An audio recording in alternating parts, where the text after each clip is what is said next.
Já atenderam? É o caos. É o caos. Atender irmãos é o caos. Porque é uma tempestade de ideia na cabeça da mãe. Ela está falando de um e ao mesmo tempo ela lembra de alguma informação do outro. E um vai atravessando a consulta do outro. E lembra que a gente tem que conduzir a consulta? Então a gente tem que focar. Primeiro a gente vai começar com a Jennifer. Depois a gente dá atenção para as informações do Johnson. Senão a gente também se perde. Tá bom? Não é o caos, normalmente é o caos.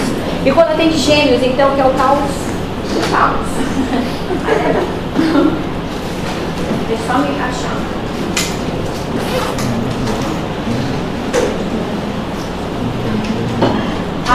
Jurema sobre intercorrência durante o período interconsulta. Iniciando o atendimento por Jennifer, Dr. Guilherme questiona Jurema sobre intercorrências durante o período interconsulta. Nesse segmento de puericultura, a primeira consulta é a nossa anamnese grandona, de onde veio, para onde vai, como é que tu nasceu o menino e o que está acontecendo.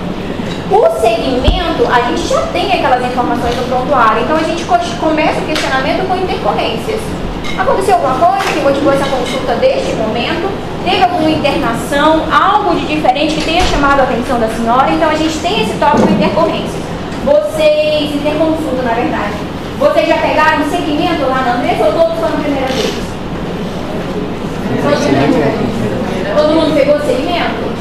Só porque assim, segue na puericultura, só que a gente não vai precisar fazer aquela anamnese grandona. A gente vai se ater a interconsulta, o que aconteceu nessa última consulta para agora, como é que está a vacinação, como é que está o desenvolvimento, como é que está na escola e essa pontuação. Uso de alguma medicação ou não, a gente tem que se ater nessa interconsulta, que não é aquela anamnese grandona, mas aí a gente vai amadurecendo no ambulatório. Enfim, durante o período de interconsulta, a mesma nega qualquer queixa, mas questiona sobre o aparecimento de seios em Jennifer há 1 ano. Então, ela tem 9 anos e os seios apareceram com 8 anos de idade. Hoje, na abertura, nessa tempestade de ideia, tá certo ou tá errado? Tá errado? Tá precoce? Chama atenção? Menina tem desenvolvimento diferente de meninos? Sim. No que concerne, sim, ok. Mas no que concerne a idade de start, idade de início de amadurecimento. Meninos, aceitem, a gente é mais precoce, certo? Questão de 1 ano, um pouquinho mais precoce, a gente começa o start de desenvolvimento sexual antes dos meninos, tudo bem? Mas será que com 8 anos é precoce ou não? Trago interrogado para vocês porque é um questionamento super plausível. Será que tá certo a minha filha começar com o seio nessa idade? É só um grande ato, mas vai estar na aula de fechamento de maturação sexual. Atualmente, a gente tem muitas queixas dentro da pediatria, dentro da puericultura, que culminam na endocrinologia com relação à puberdade precoce. Trazendo para esse ponto, o que atualmente vocês falam que pode ser uma justificativa dessa puberdade precoce? A alimentação é um grande ponto, mas no que concerne ao que, precisamente?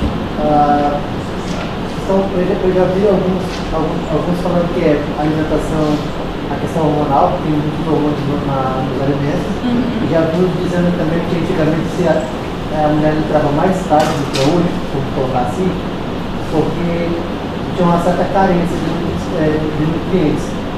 Antigamente, agora como você tem uma vasta, uma fartura no caso, e você tem uma alimentação melhor tipo de acesso, você acaba tendo hoje eu vou até colocar um parênteses desse melhor, talvez um quantitativo, mas melhor é questionável, porque antes era menos industrializado, atualmente é mais industrializado, mais ultraprocessado, e pode ser essa viradinha de chave.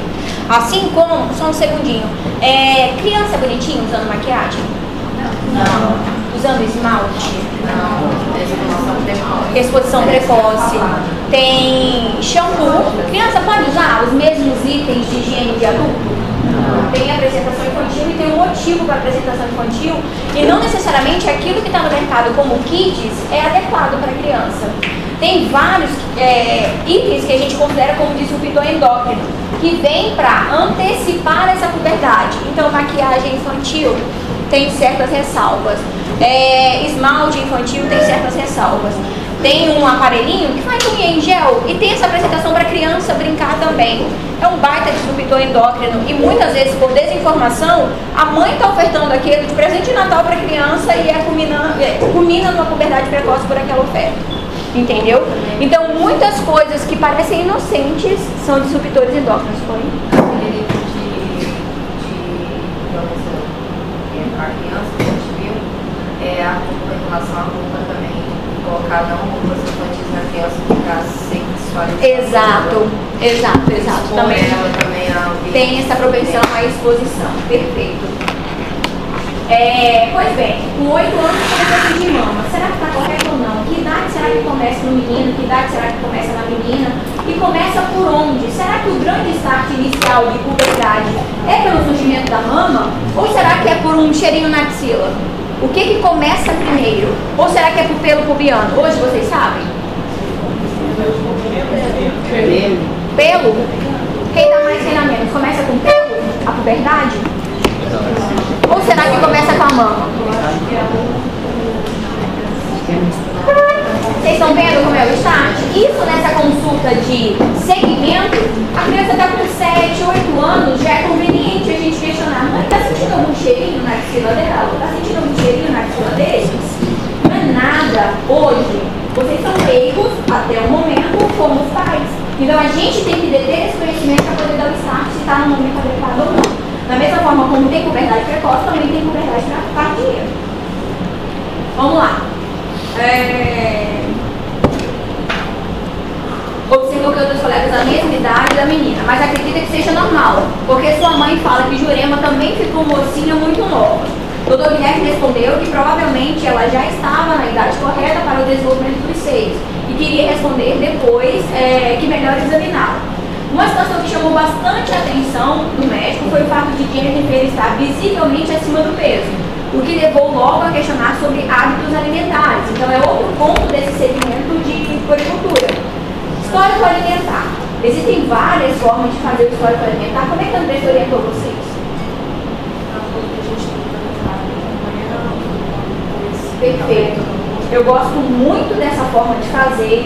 Mãe, me fala um pouquinho do hábito alimentar da sua filha. O horário que acorda, o que costuma comer.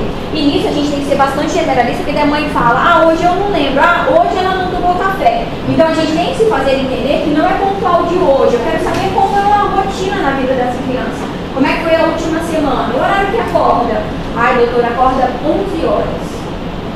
E aí? Tá certo. Certo não tá, é desejável, né? Mas não tá certo. Também tem aquela questão de ter que perguntar certinho, porque, por exemplo, se eu perguntar também qual que é a alimentação, ela fala: é saudável, mas pra ela pode ser saudável comer Nutella todo dia de manhã. Exato. Aqui a Jennifer come muito bem pra mãe. Aqui o peso dela não é o que tá me incomodando. Outro fator de puberdade precoce é a obesidade. Entendeu? Só pra gente pontuar nesse contexto. Visivelmente acima do peso, que levou a perguntar dos hábitos alimentares. Jurema responde toda satisfeita que a filha come muito bem. Não gosta de tomar café da manhã porque acorda muito tarde, às 11 horas da manhã. Mas justifica que a filha também dorme muito tarde, esperando a mãe chegar na aula, porque ela estuda à noite para concluir o ensino médio, teve que parar por ter engravidado na adolescência. Olha a bola de neve, né? E na ocasião, abandonou os estudos. Então a gente já tem um problema bem significativo. Ela acorda muito tarde e dorme muito tarde. Qual é o horário que a criança deve dormir? 9 horas. No ambulatório, o que vocês viram dessa dinâmica de sono, de hábito da criança? Porque também é um ponto da nossa anamnese, né? Hábito. Uma experiência com a passagem na unidade de saúde foi uma criança que se dizia muito cansada e a mãe levou para consultar. Essa criança não conseguia ter um bom desenvolvimento nas aulas e ele sentia muita sonolência, muito cansaço e a mãe estava desconfiando de algum problema psicológico. Aí foram questionar, a doutora questionou qual o horário de dormir. Aí a mãe falou: bom, eu vou dormir tal hora, mas ele, eu mando ele para a cama tal hora. Aí a doutora explicou e falou: ele tem telefone? Tem, mas eu mando desligar. Mas a senhora vai verificar que não? Que ele desligou? Eu não sei porque eu preciso acordar cedo, daí eu vou dormir. Aí ficou subentendido que o menino não desliga, ele fica no telefone, vai saber até que horas, e no outro dia ele não rende. Mas de fato não. Perfeito. É telefone, é televisão, e isso tem tanto em dormir tarde quanto o que ele está fazendo no telefone. Entendeu? É algo que hoje eu não tenho resposta para os meus filhos. A partir de que idade uma criança pode ter um celular? Não tem. Na salinha do meu já tem criança que tem celular, com 8 anos. Tu vai ligar para quem, meu amor? Vocês estão entendendo que é algo que a gente tem que crescer e estudar para poder ter algumas respostas para esse novo momento da sociedade. Entendeu? Então, assim, por que ele tem um celular? Por que ele fica com o celular à noite? Porque ele tem um acordo com os pais. Isso também pode repercutir. Aqui ela ficava aguardando a mãe dela chegar. Traz pra mim que ela tem 9 anos, que é outro problema do caso. Ela tem 9 anos e tem um irmãozinho de 11 meses. Ela, consequentemente, está cuidando desse irmãozinho de 11 meses. Com supervisão, sem supervisão, não dá pra saber. Mas, enfim, ela não gosta muito de tomar café, ela acorda já às 11 horas da manhã. Mas justifica que a filha acorda muito tarde. Jurema estuda à noite para concluir. Então ela vai direto almoçar, doutor, de Jurema. Ela gosta de arroz, feijão, macarrão, carne, salsicha, ovo, gosta de tudo. Come 2 pratos. Quando o doutor Guilherme questiona sobre a aceitação de verduras e legumes, Jurema responde que ela só come batata e o resto ela não gosta. É comum acontecer isso no relatório de vocês? Normalmente quando eu estou questionando eu falo, e de verdura, você come batata e mais o quê? Porque batata é quase universal, né? Nem que a gente pensa que é batata frita, mas a maioria come. Então batata e mais o quê? Bem, às vezes é hábito e às vezes a gente pode estender esse questionamento para os pais. E a senhora come? Porque é um segmento, é um espelho. A criança vai ver o prato dos pais para poder trazer o hábito para ela. Entendeu? Se ela está vendo só um aumento de carboidrato, é isso que ela vai ter como referência de alimentação. Eu como escondido, tá? Bem isso. Quando o doutor Guilherme questiona sobre a aceitação de verduras, só come batata e o resto ela não gosta. Ele segue no questionamento e pergunta se Jennifer ingere líquido com as refeições. Jurema diz que a menina adora refrigerante, mas não é sempre que ela pode comprar. Viu lá? Esse é bem o ponto que a gente estava questionando com o Ricardo. Tem um padrão ali de baixa renda. Ela não pode comprar sempre, então que ela não compre nunca. E isso a gente tem que elucidar. Deixa aquele dinheiro do refrigerante para você comprar uma fruta, a fruta lá da estação, que está mais em conta, para poder trazer isso como hábito mais saudável. Então a gente tem que elucidar que são questões de escolha. A salsicha também tem um custo, que ela invista só no ovo e não na salsicha. Vocês estão comparando ali, estão fazendo essa avaliação crítica? Claro que é individualizado para cada paciente, mas são informações que a gente tem que criar e passar adiante para eles. Mas não é sempre que ela pode comprar. Então, em alguns dias, ela toma suco de pacotinho, de uva ou de morango. Nossa. Já que só gosta desses sabores. E aí? No lanche da escola, ela come o que dão lá. Gosta quando tem mingau, mas quando é salada de fruta, ela não come, completa Jurema. Em casa, quando chega da escola, ela come 2 pães com mortadela e maionese. O jantar é igual ao almoço. E quando chega da escola às 10 horas, ela ainda janta com a mãe novamente.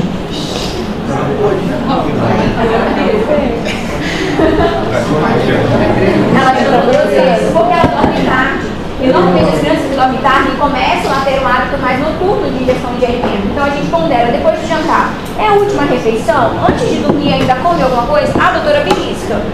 Belisca o quê? É válido a gente questionar também. Prato de comida. Prato de comida, né? É o que tem pra hoje. De histórico alimentar, há vários questionamentos. Como a gente vai abordar isso com a mãe? Como é que vocês abordariam isso com a mãe? Gabizinha, como é que você abordaria isso com a mãe de alimentação? Nesse contexto aí, você é a médica, Tive que explicar pra ela, né? eu sou a mãe. Então, tinha que explicar que não se deve comer a salsicha, trocar o suco de pacotinho por um suco natural, ou então, melhor não tomar. Na verdade, o ideal é não tomar suco, nada no momento da refeição, né? Porque às vezes a criança troca o alimento pela bebida. E optar pelas frutas, verduras, a mortadela, não sei se é uma boa escolha, se é uma salsicha. É uma boa escolha para você? Não. Mas cara, é gostoso,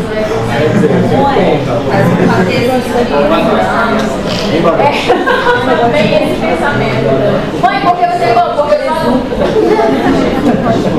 É isso, mas ketchup, filho, ketchup é coisa de adulto. Ele já comprou como verdade, a mais nova não está comprando muito bem, não. Mas ela é mais tranquilo. Mas enfim, filho. Pode? Nem adulto. Não, você falou uma questão de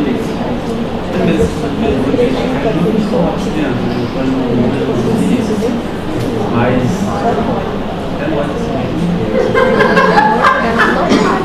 a aula passada foi a Amanda que abriu o coração dela, hoje é o Vinícius que está abrindo o coração dele.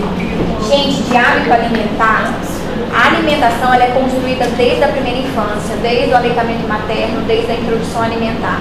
Se eu tenho uma introdução alimentar falha, a chance dessa falha se perpetuar ao longo da primeira infância, da adolescência e da parte adulta é muito grande. Então, se desde a primeira infância eu estou ofertando açúcar, estou ofertando alimentos ultraprocessados, o meu paladar fica pervertido com relação a isso. Mas é uma questão de hábito.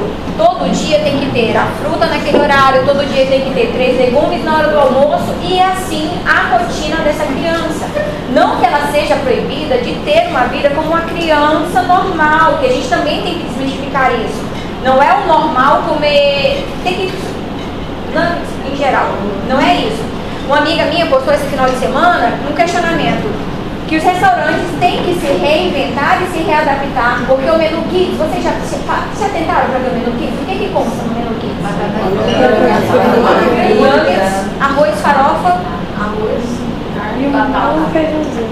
vocês estão vendo como é super palatável, ok, mas eu não posso passar esse ok para os meus filhos, e nem para o filho de ninguém. Vocês estão vendo como isso tem que ser reinventado na sociedade?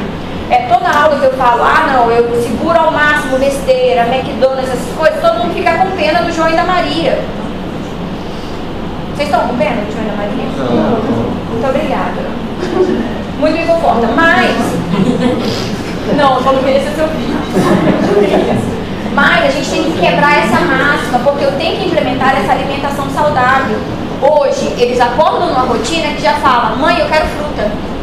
Eu não tive essa criação, eu não como a fruta. Eu falo, não, deixa aí, filho, depois eu como. Mas, tá vendo como eu falo, Vinícius? Eu te compreendo. Talvez eu esteja um pouquinho mais à frente ali, mas é algo a ser construído. E não que na agricultura, quando a gente pegar uma criança desse padrão alimentar, a gente joga a toalha e fala, ele não tem mais jeito. Mas são pontos a serem organizados. O que eu trago ali para a Gabi, tem vários pontos a serem questionados ali, várias coisas a serem organizadas e a gente vai pisar em ovos com relação a isso. Particularmente, eu gostaria de primeiro intervir no hábito noturno dessa criança, no horário que ela vai dormir. Porque nisso eu já consigo trazer uma rotina alimentar diferenciada e depois eu mudo a composição alimentar. Eu coloco horários, ela vai tomar café, lanche da manhã, almoço e assim sucessivamente, e depois eu mudo a composição alimentar dessa criança. Normalmente, esse segmento de seletividade alimentar que a gente conduz. Pode falar. Professor, eu queria, assim, eu fiquei com uma dúvida daquele lance mais regional. Por exemplo, quando a gente estava atendendo o negócio da semiologia, chegou um paciente com gastrite. Ainda bem que ele era adulto nessa parte, mas eu fiquei agora trazendo para a aula, eu fiquei imaginando se fosse criança, como a gente deveria reagir. Ele era um paciente de área rural e a família sobrevivia de pesca. Aí eu perguntava para o senhor, o que o senhor come? Peixe com farinha. O que o senhor come? Peixe com farinha. Ele comia só peixe com farinha. E aí quando é uma criança e é nessa situação, como a gente pode estar abordando? A gente tem esse problema super real com a população indígena. Tem muita criança que vem para o ambulatório da gastro para investigar baixo peso e baixa estatura, pontuando, por exemplo, uma doença celíaca. Quando a gente faz o recordatório alimentar, é peixe com farinha e ponto. Entendeu? Aí a gente pondera o que posso fazer dentro daquela região. É algo que vai além da nossa orientação. É uma questão social ali naquele momento. Entendeu? Era peixe com farinha, era o que tinha. De vez em quando compro uma banana quando tá na época da banana. Ou quando tem alguma melancia, ele come. Não tem como nem eu expor uma outra necessidade, porque essa é a realidade dessa criança. Daí é uma questão mais social mesmo, não sei te responder. Entendeu? É uma realidade muito comum. O COSME atende muito indígena e muito paciente boliviano que gira em torno dessa deficiência alimentar. Entendeu? Para mim, se ia questionar alguma coisa relacionada a açaí, algum tipo de alimento específico. Posso perguntar o horário dela? 9 horas da noite. Esse é o padrão. A gente tem que ter o objetivo de horas para a criança de sono por dia. Dormir a partir de horas?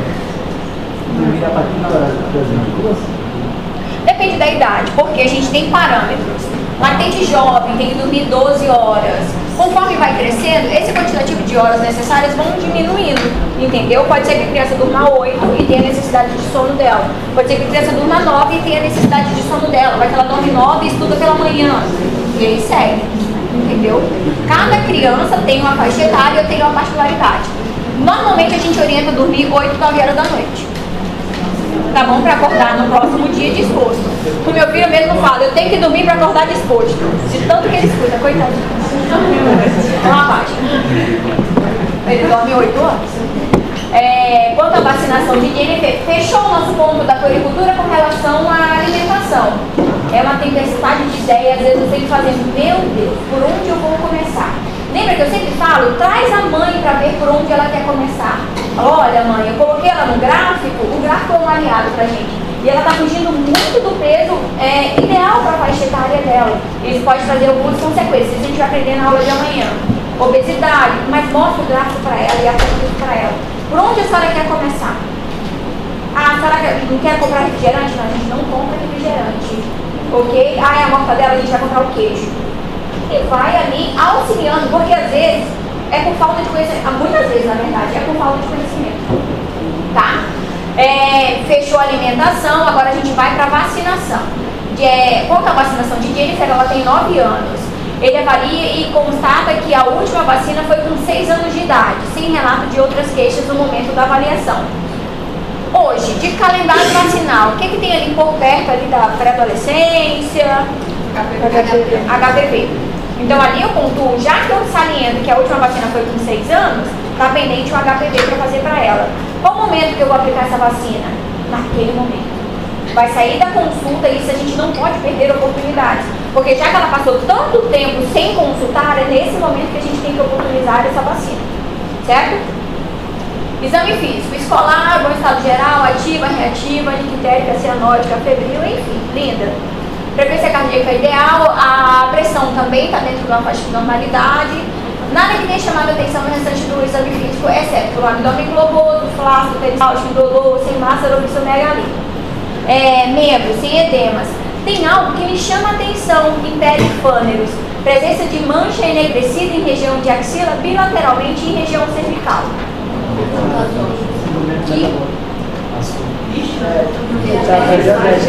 Resistência insulínica, síndrome metabólica.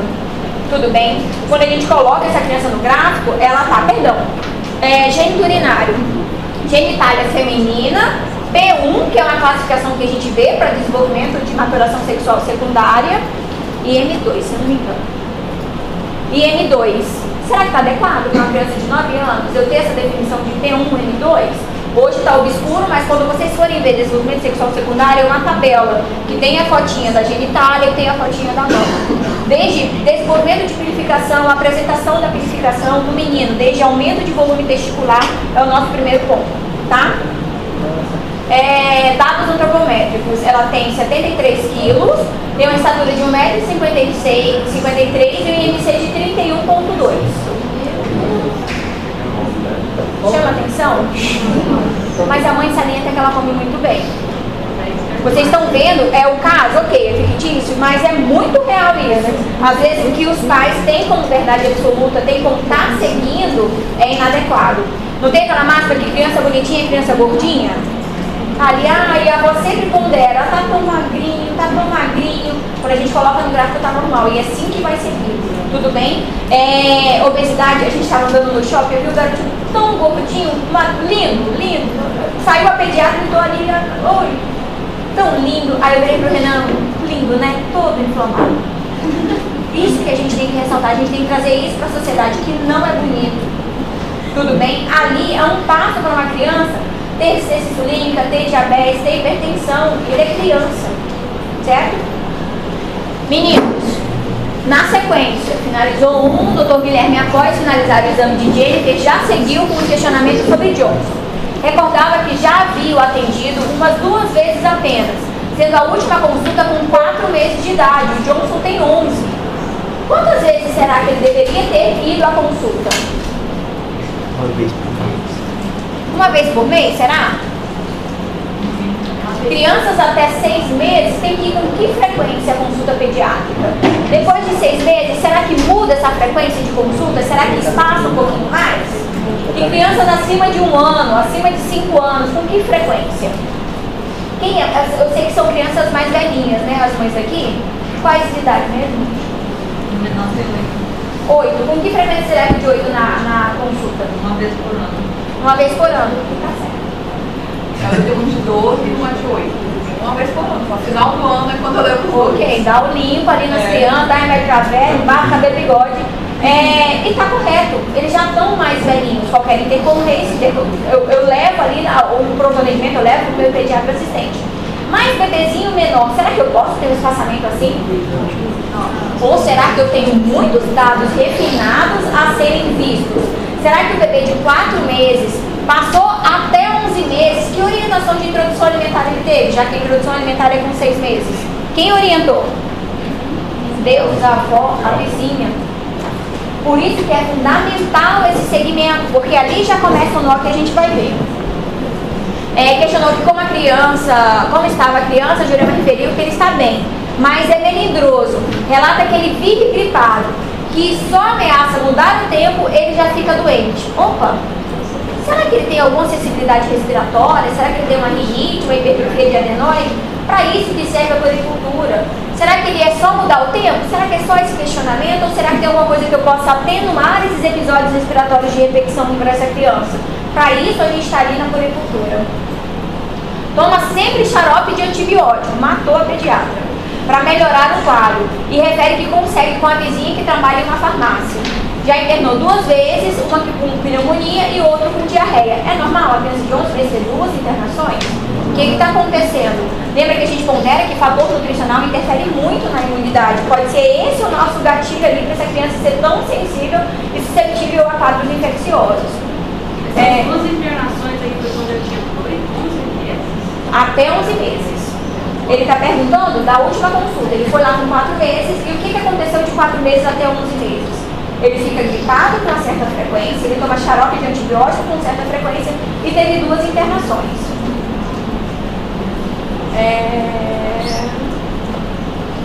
Deixa eu achar. Mas o último mês ficou bem, sem novas doenças, graças a Deus, né? O Dr. Guilherme refere que ele não poderia ter ausentado tantos meses do acompanhamento médico de Johnson e questiona sobre a caderneta de vacinação. Jurema responde: doutor do céu, na vacina estou perdida, porque ele vive gripadinho. Quando vou no posto não quer me vacinar. A última vacina realizada foi quando ele tinha 4 meses de idade. Aí eu trago alguns questionamentos que a gente vai trazer hoje no fechamento de imunização. Quais são as contraindicações para a imunização? Será que o fato de estar resfriado, estar febril, são contraindicações verdadeiras? O que vocês acham? Quando vai no posto não vacina. O que mais? E aquele, ele viveu gripado todos esses dias até 11 meses? É injustificável essa ausência de vacinação. E eu trago que resfriado não é uma contraindicação absoluta, febre não é uma contraindicação absoluta. A gente vai falar no fechamento, mas já vou adiantar para vocês. Se eu estou diante de uma epidemia, de uma pandemia, eu vou vacinar e vou observar aquele quadro febril. Já se questionaram por que a gente não vacina com febre? Pode? É porque metade da resposta imunológica é para produzir anticorpos de defesa dessa vacina. Pode falar. Tá, porque, na verdade, a vacina ela vai ser ela vai te induzir a produzir células de memória, os linfócitos, né? Fósforos B. E aí isso pode dar uma resposta inflamatória no corpo e gerar febre também. Eu acho que é por isso que eles não... Eu gostei do também, porque justamente nesse também. Se essa criança tiver febre, você vai conseguir individualizar se foi pela vacina ou se foi pelo quadro febril que ele já apresentava. A gente perde completamente o parâmetro. E é por isso que a gente ali, pontualmente, segura a imunização. Retorna quando a criança tiver a febril, porque daí, caso tenha sido uma reação vacinal, vai estar mais palpável para mim. Caso a criança já tenha com 3 dias de febre, vacina, fez mais 2 dias de febre, é uma piora clínica. Aquele quadro que eu já estava ponderando ser uma infecção viral, mas com 5 dias de febre, já muda o meu raciocínio. Por isso me confunde. E por esse fato que eu vou não vacinar naquele momento que está com quadro febril. Mas não é uma contraindicação absoluta. Diferente de um quadro de alergia. A criança fez anafilaxia, é uma contraindicação absoluta. Tudo bem? Hoje, ele vacinou com 4 meses de idade e hoje ele tem 11. Que vacinas que ele perdeu?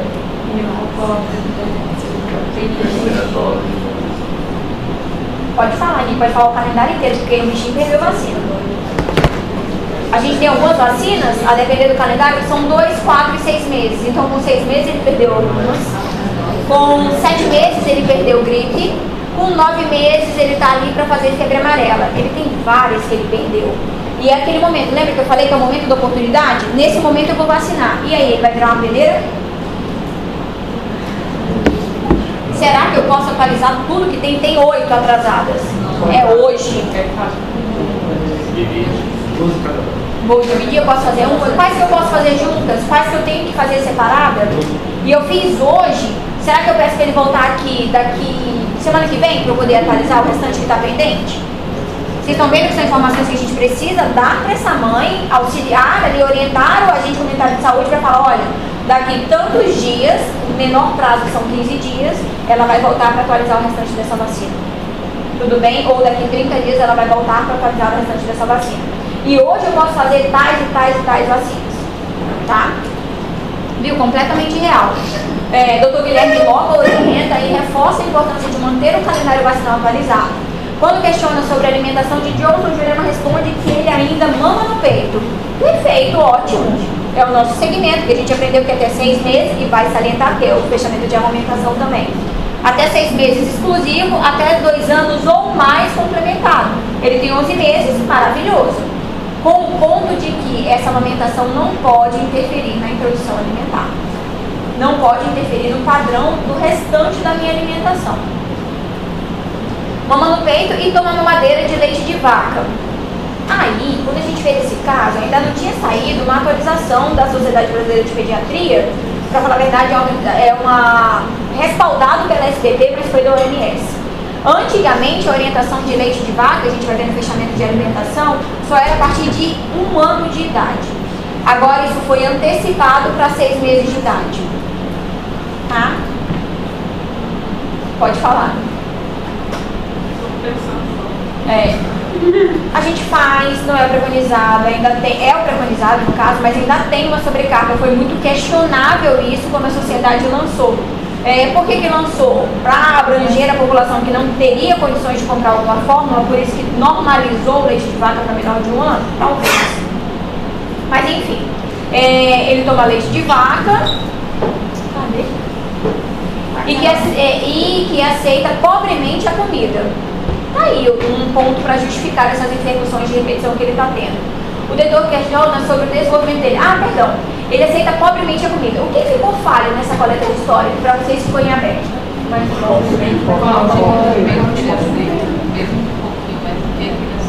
Mesmo que pouquinho, o que ele aceita, que horários ele aceita.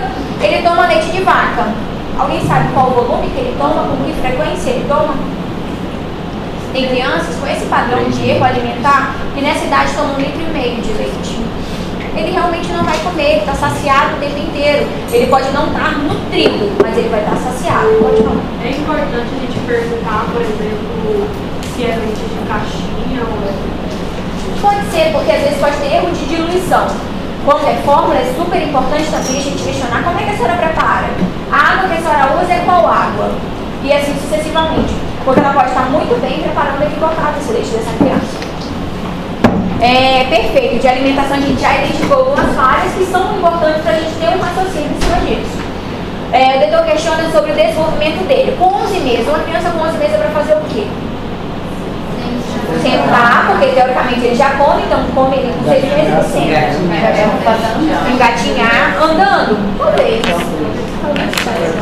Normalmente Apoiadinho. Então isso mais ou menos que a gente pondera de um desenvolvimento neurológico dessa criança. É um dos pontos também que a gente vai avaliar.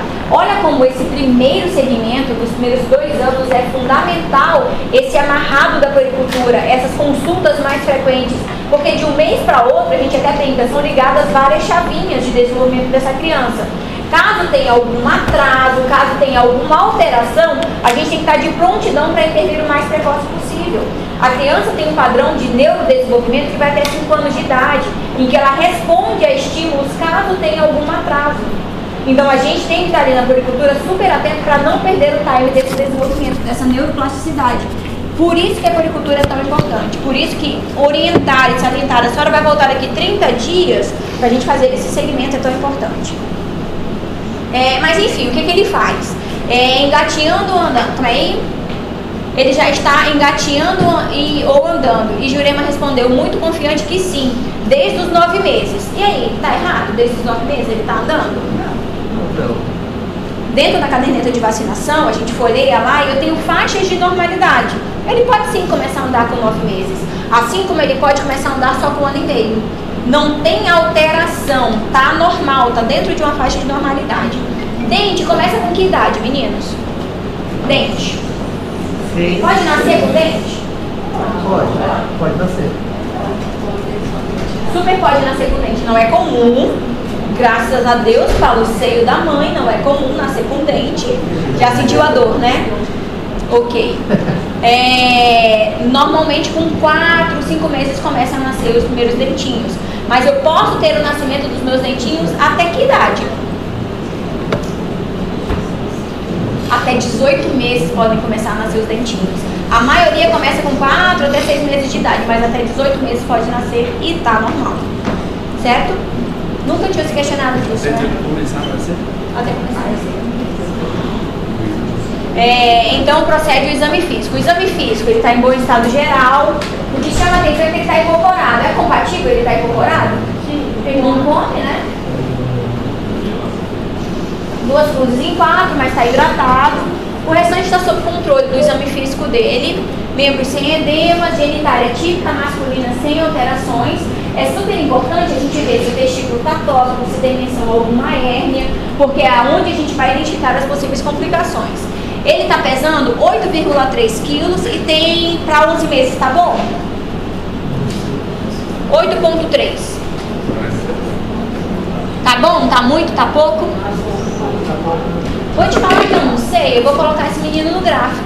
Por quê? O gráfico eu tenho para menino e para menina. A depender da idade da minha criança, eu tenho percentis de normalidade.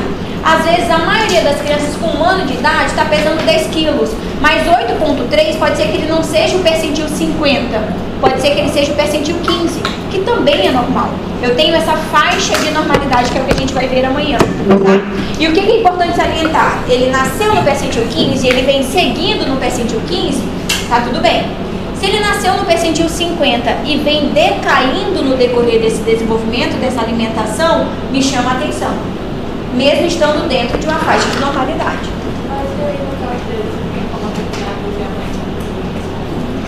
Ela foi até 4 meses. Aí a gente pondera, pelo amor de Deus, preenche um calendário, a caderneta de vacina da criança. Porque muitas vezes é o único segmento que a gente tem. Eu pego criança lá que hoje ela está no percentil 15. Não me chama atenção, mas um ponto isolado na curva sem o histórico eu não consigo imprimir outros valores. Entendeu? Então, para essas informações prévias, eu tenho que pegar na caderneta. Quando sai da maternidade, a gente tem na caderneta anotado o peso de alta da maternidade, que já é um ponto inicial na minha curva. Pode falar. Professora, a partir de que idade da criança, mais ou menos, é importante a gente perguntar sobre a fala dela? Perfeito. Dentro do desenvolvimento, a gente pontuou aí desenvolvimento motor, não é? Uma criança com 11 meses, é para expressar alguma coisa? Sim. Por quê? Mãe, né? Mãe tem que falar a primeira palavra. Nenhum dos meus dois falou mãe primeiro. Mas eu tenho explicação. Porque a gente fala papá pra comida. Então ela compra isso como verdade. No caso, ela falou comida, ela não falou pai. Foi papá. Mas não é verdade? Acalenta o coração da mãe. E aí, o que ela pode falar?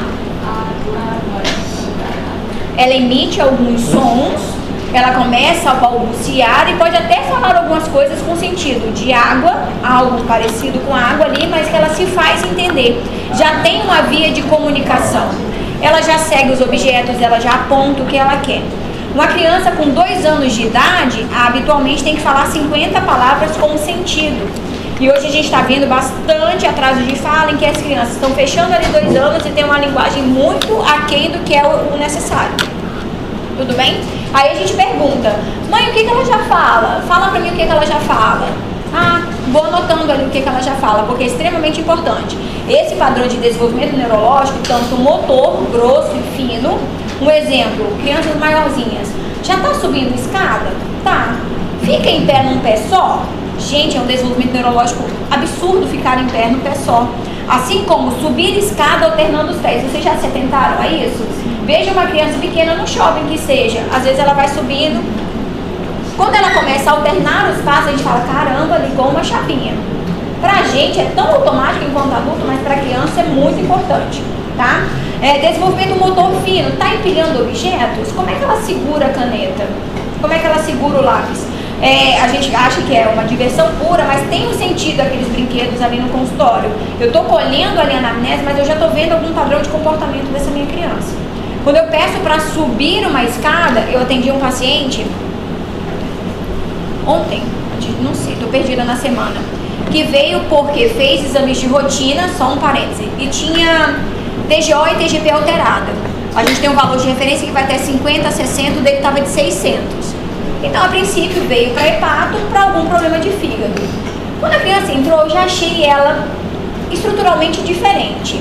Nada que me sugestionasse ser um problema primário de fígado. Nunca ficou ictérica, nunca teve colúria, colia, nunca teve nada. Quando eu fui examinar a criança, ele é todo musculosinho. Coxinha, perninha, toda mais durinha. Sobe aqui na balança pra tia. Vem cá, subir na balança pra tia. Ele tem 2 anos, ele subia todo assim.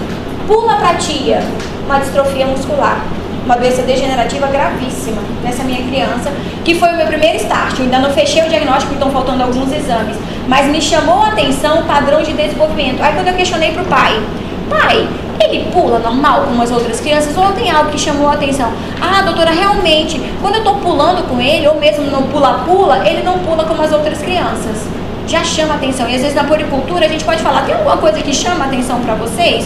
Porque eles estão com a criança 24 horas por dia. Me chamou a atenção subir na balança.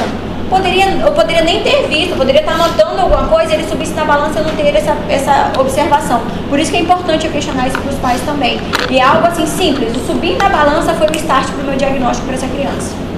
Tá? Gente, é doloroso. Falei algo que poderia ser, vou colher os exames, a senhora volta, a gente vai no geneticista, mas é uma doença que o filho dela, daqui uns 2, 3 anos, vai precisar de aparelho para respirar. Para pensar como é que eu fui para casa, depois de caramba, como é que eu vou dar notícia assim para essa família? É pesado, né? Mas faz parte. Viu? Não são só flores a minha pediatria. Concluindo, neste momento, dona Jurema já se antecipa ao doutor Guilherme e questiona sobre sua gravidez, enfim, ela queria fazer a puericultura dela ali também. Focos para a gente trazer as respostas. Qual é a frequência de consultas pediátricas por faixa etária para essa minha criança? Como é que eu devo fazer a introdução alimentar? Existe uma regra para ser feita de introdução alimentar? Existe. Que são os 10 passos para alimentação saudável para essa minha criança. Ali a gente ressalta que não pode açúcar até 2 anos de idade, não pode sal até 1 ano de idade, não posso bater, fazer ultraprocessado e assim sucessivamente. Eu tenho outro ponto que é a imunização, que a gente vai fechar hoje. Eu tenho desenvolvimento neuropsicomotor e eu tenho desenvolvimento sexual. Tá bem esmiuçado no cronograma de vocês o dia que vai ter cada um desses fechamentos, que é a nossa grande viagem pela puericultura. Ficou alguma coisinha aberta de foco de ensino para vocês, de foco de aprendizado? Fluiu? Quando vocês estiverem lendo, vocês vão saber, é por isso que eu tenho que saber isso, porque eu vou ser questionado na vida real sobre isso. Foi? Foi, João? Dúvida, meninos? Nenhuma dúvida? Isso não cai na prova. Na N1, bem entendido. Curva de crescimento, avaliação nutricional, marcos do desenvolvimento, aleitamento, alimentação complementar e imunização. Querem tirar fotinho? Esse aí não está no Classroom.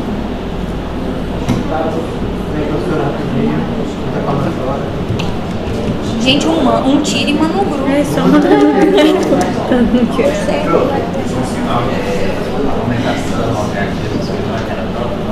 Não. Meninos, prova neonato e violência. Ponto. Até a aula passada que era a prova. Hoje já é outro tipo. Mais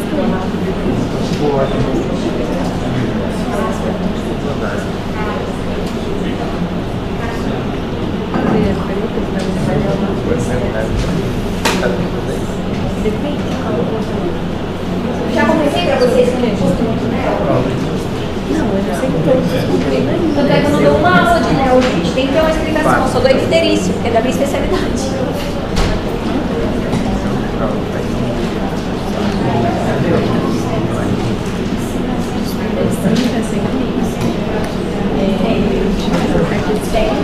A maioria fica como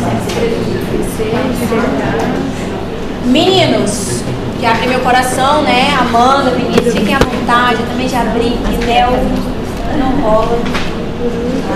Brincadeira à parte. Aparecer na Nel. Aparecer na Nel. Mas a gente vai. Imunização e pediatria. É importante a gente saber a imunização porque é algo que interfere em saúde pública, é algo que interfere na saúde individual. Ontem, quando começa, é um terror dentro da pediatria, Gabi.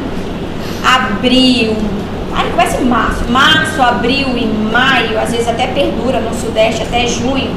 Quadros respiratórios, é enlouquecedor. E ontem foi o plantão da virada. Ontem a gente só atendeu o quadro respiratório com broncoespasmo grave. Muda a estação. Aqui a gente não tem tanto isso como no sudeste, mas muda a estação, é um inferno com vírus essencial respiratório. É um inferno com os demais vírus da estação. Hoje saiu uma nova orientação do Ministério da Saúde. Normalmente a influenza começa ali em maio, junho. Anteciparam a imunização da influenza para ver se a gente atenua essa nova crise respiratória que está tendo. Entendeu? São os piores meses para trabalhar, amiga. Tira férias nesse período. Mas não, as crianças precisam. Aí hoje minha amiga postou: será que é falta de vacina? Vocês já pegaram alguém no ambulatório que não quis vacinar para Covid? Muitos? Eu conheço amigos, na verdade. Conheço muitas pessoas também. Que não vacinaram? E aí, cortaram a relação? Não, né? Recolhe a ovelha, acolhe a ovelha, tenta resgatar desse universo escuro do caminho. Essa ovelha desgarrada. A gente precisa salientar. Covid tem muita interferência nesses quadros respiratórios. A gente faz o teste e agora as crianças estão vindo com Covid, influenza, essencial, tudo no mesmo quadro, tudo na mesma intercorrência, tá? Vacina, mais uma vez vacina, que é o nosso ponto aqui. As ações de vacina estão coordenadas pelo Programa Nacional de Imunização da Secretaria de Vigilância do Ministério da Saúde. O objetivo é erradicar, eliminar e controlar as doenças imunopreveníveis no território brasileiro. Para a gente, enquanto médico, enquanto pediatra, é muito frustrante perder uma criança para meningite porque não teve a vacina para meningite. Então, aquele desfecho poderia ser completamente outro e não está ali naquele momento da assistência na sua mão. É algo que o cuidador teria que ter priorizado aquela imunização. E não é incomum acontecer isso. Não tem uns 3, 4 meses que a gente perdeu uma criança para meningite e não tinha calendário vacinal atualizado. Certo? Pondera a culpa que esse cuidador vai levar pro resto da vida, algo que poderia ser prevenido com uma vacina. Aí eles ressaltam, né? Varíola, a poliomielite, o sarampo, há controvérsias, porque agora a gente tem alguns casos sim, já foi totalmente erradicado, mas agora está tendo uma nova geração. Não necessariamente aqui em Rondônia, mas está vindo lá do Sudeste. Tuberculose, a gente pondera que eu vou prevenir as formas graves, esse é o meu grande objetivo. E para a tuberculose é o maior exemplo desses. Eu estou prevenindo as formas graves daquela doença. Não necessariamente que eu vou erradicar e a criança não vai ter nunca mais. Por exemplo, tomei vacina para catapora, nunca vou ter catapora. É uma verdade.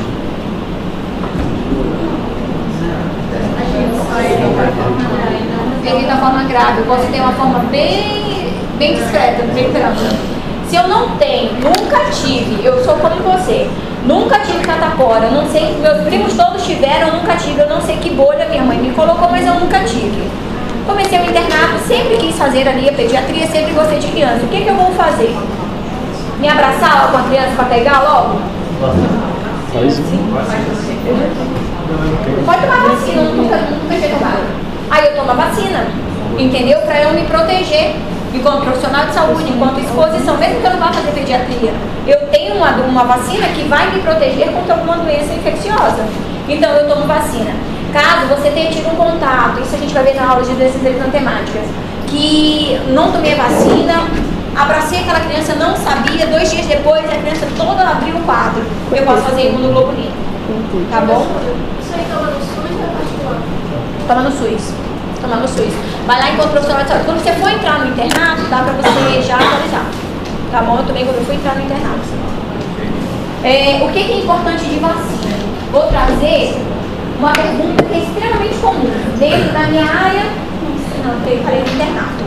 O paciente abriu um quadro de 2 aninhos de doença inflamatória intestinal e o tratamento é imunossupressão. Corticóide em dose. Tá tudo bem? Ah, tá. Corticóide em dose alta e está fazendo uso de imunossupressor. Ele pode tomar todas as vacinas? Não. Ele está tomando imunossupressor e está tomando corticóide em dose alta. Não faz sentido a vacina. Nenhuma vacina? Primeiro, ele pode tomar vacina? Pode. Ele pode tomar qualquer vacina? Não. Por quê? Não pode ser coisa atenuada. Não pode ser de bicho vivo, porque o bicho vivo, no sistema imunológico debilitado, ele vai fazer doença, e vai fazer doença grave. Tudo bem? Então a mãe me perguntou, doutora, eu posso vacinar para gripe? Pode. Esse ser pode ser vacinado para gripe? Ele é um imunossuprimido hoje. Aí ela manda, com 2 aninhos, doutora, ele pode tomar a campanha da gripe? Hoje, o que vocês responderiam ali no WhatsApp para essa mãe? Sim ou não? Não pode tomar? Para eu ter convicção dessa resposta, eu tenho que saber, como ele pontuou, o que é bicho vivo e o que é bicho morto. Se for bicho morto, ele pode tomar, certo? E o da gripe, ele pode tomar. Ele não pode tomar, por exemplo, o da febre amarela. Será que ele pode tomar varicela? Varicela é vivo ou morto? Parece brincadeira de criança. Pode tomar varicela?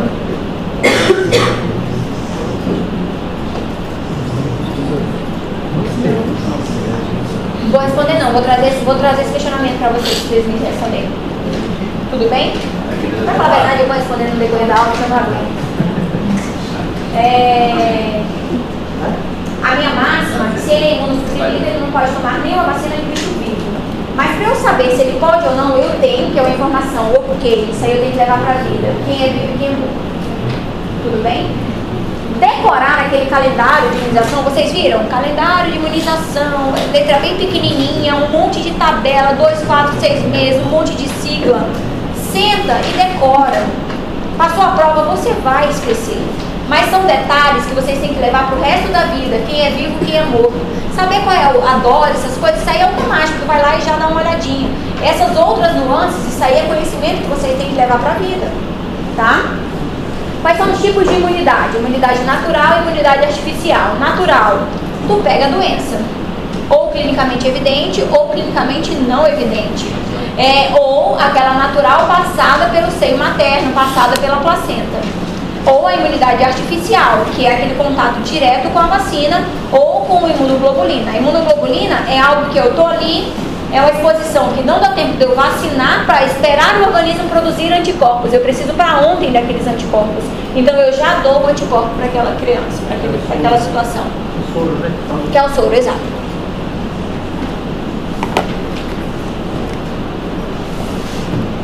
Particularidades. Vacina e imunoglobulina. Tem vantagem de um para o outro? A imunoglobulina, já estou dando anticorpo, por que eu não dou a imunoglobulina para todo mundo? Tem um prazo. Fala, Ricardo. Duração. A imunoglobulina? Dura pouco e a vacina vai estar apresentando. Esse é um ponto, a durabilidade. Começa a nível de saúde pública. Pondera para mim o custo disso. Imunoglobulina é extremamente mais caro do que uma vacina. Então isso aí já me interfere. A nível de milhões, é muito melhor eu fazer um esquema a nível de vacina do que de imunoglobulina. De status imunológico. Essa minha criança teve contato, não vacinou para varicela, esse é meu paciente imunossuprimido. Não vacinou para varicela e teve contato com um amiguinho da escola que estava com catapora.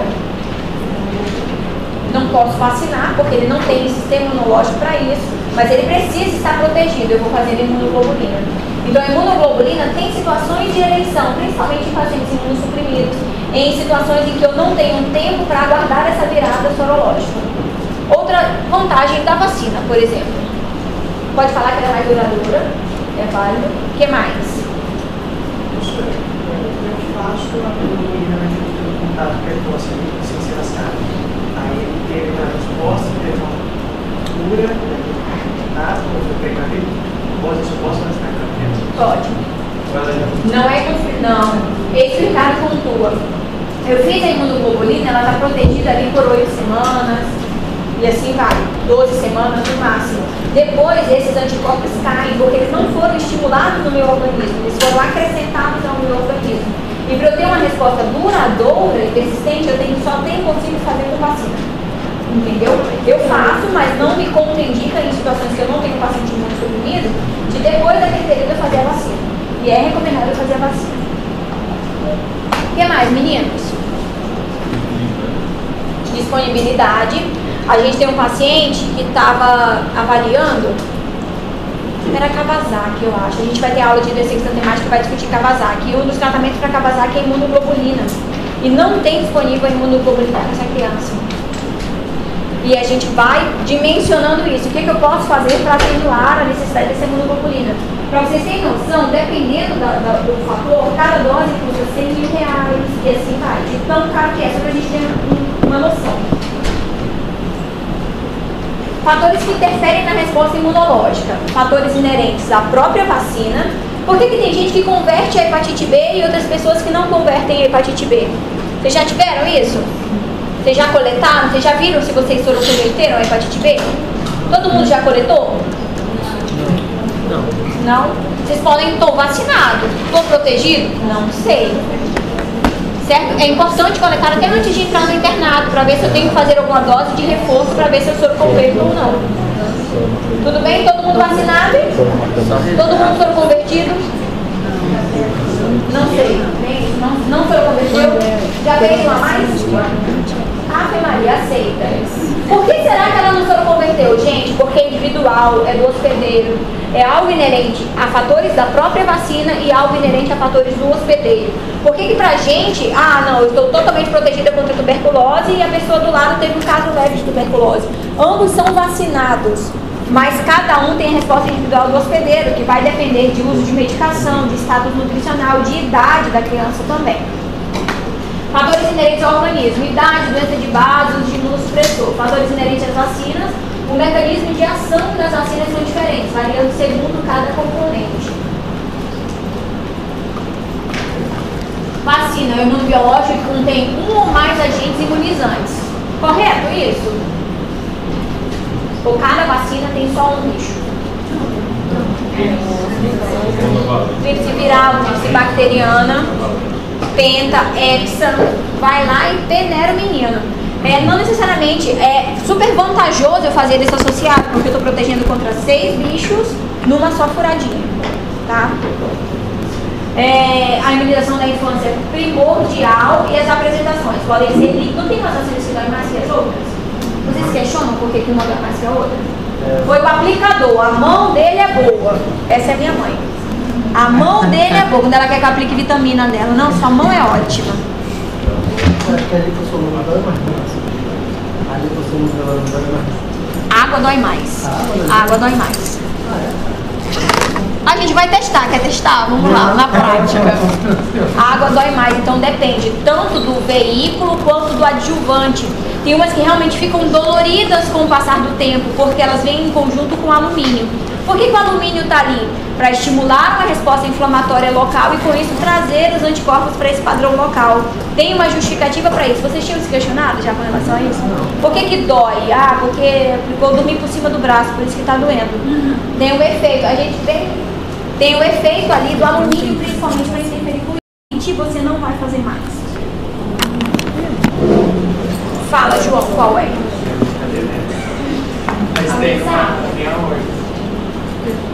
Pode me Tem alguma que perdeu, não vai fazer mais? 2 questionamentos. O Johnson tá lá com 4 meses, as vacinas estão atrasadas. Você, pra ele, vai ter que começar o esquema vacinal desde o início? Porque eu tenho uma sequência ali de vacinas que é com 2, 4 e 6 meses. Ele fez 2 e 4, não fez 6. Passou um tempão. Passou ali 5 meses, né? Quase 6 meses. Será que ele vai ter hoje, para atualizar, começar de novo? 2, 4, 6 meses de intervalo?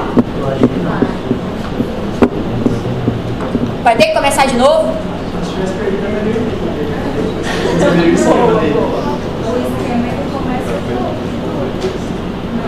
Vocês estão muito malvados. Não começa o esquema de novo, não. Consegue, considera ali a imunização, por isso que tem no sistema. E assim a gente acredita que tem no sistema. Considera ali 2, 4 e você segue fechando o esquema de 6 meses. Você só dá a dose adicional que está faltando. Você não inicia o esquema vacinal novamente. Não inicia o esquema vacinal novamente. Aí vai ser como se fosse um reforço aquela terceira dose. Tá bom? Exato. Então, uma vez atrasado, o esquema vacinal não vai ser reiniciado. Porém, uma única vacina, uma vez perdido o prazo dela, que é a rotavírus, João, perdeu o prazo, ela é a única que não pode ser atualizada. Johnson perdeu o rotavírus, não pode ser atualizada. Ele perdeu o rotavírus, provavelmente. É a vacina que perdeu. Ele vai ser suscetível. Tá? Por exemplo, a vacina de 3, 6, 9 meses. Ele tomou a primeira de 3 meses, aí na segunda ela tomou por 7 meses. A próxima seria de novo, ela tomaria após 2 meses. Bom, esse questionamento, né? A gente vai ver quando for para atualizar. Meninos, vou colocar esse exemplo porque não tem 3, 6, não. Por exemplo, 2, 4 e 6. Tem um intervalo de 2 meses entre uma dose e outra. Qual foi essa ponderação? Sim, a segunda dose ela demora 1 mês para tomar, aí sai a próxima, a última no caso. Ah, entendi. Ele tomou com 2, no exemplo. Aí ele voltou lá no posto de saúde, era para ter tomado com 4, ele voltou lá com 5 meses. Então, com 5 meses ele tomou. Com que idade ele vai ter que tomar a vacina que teoricamente seria com 6 meses? Que intervalo? Ele tomou com 5 meses. Que intervalo? Ele vai ter que esperar 60 dias?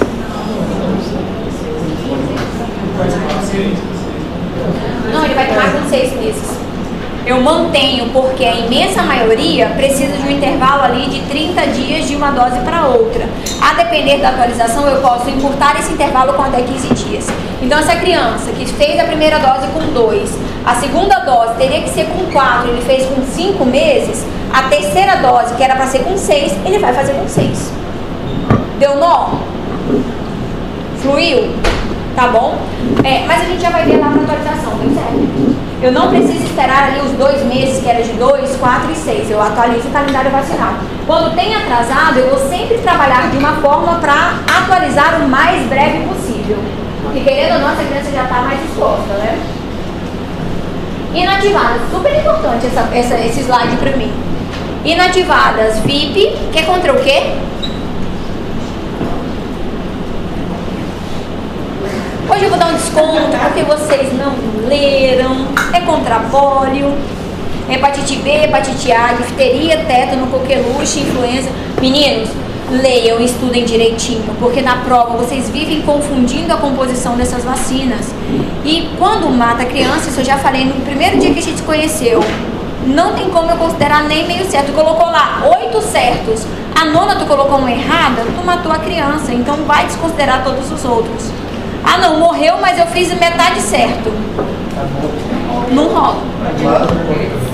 Oi? Ela quase não morreu. Tris.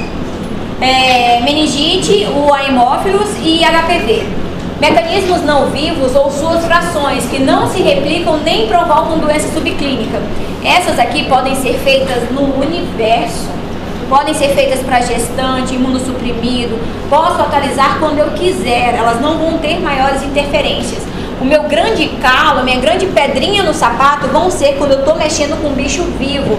Quando eu estou mexendo com bicho vivo, eu tenho algumas ressalvas em quem eu vou aplicar e em que intervalo eu vou ter entre elas quando essas vacinas estiverem atrasadas. Porque como ela induz uma resposta imune muito mais forte, isso vai me chamar a atenção.